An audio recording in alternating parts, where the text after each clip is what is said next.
But today they are set to battle it out in Mogadishu's first arm wrestling challenge.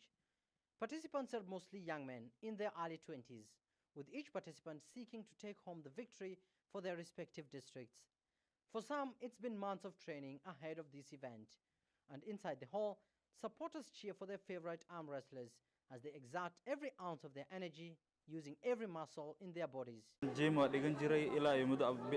I've been a gym instructor for the past 4 years. I came here today to participate in this arm wrestling competition, and I've managed to proceed to the second round of this event that will be held later in the year. Organizers say that this is entirely an event to foster peace and integration among the city's young residents in a capital that's slowly rebuilding after years of instability. The main aim is community integration, especially for the young people.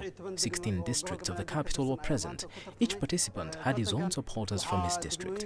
A lot of young men are involved in body fitness and training, and today was an eye-opener for them that such tournaments can take place in their home country. Meanwhile, as stability slowly returns to the capital, many young men and women in the city are turning to fitness centers like this one to pass time and get healthy.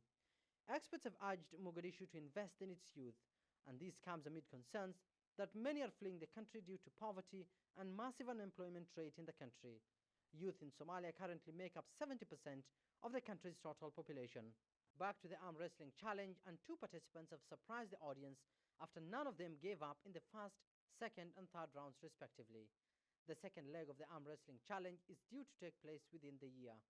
Organizers hope to set an example for young people and encourage healthy living, and at the same time distract them from migrating or joining militant groups. Abdulaziz Bilo, CGTN, Mogadishu, Somalia.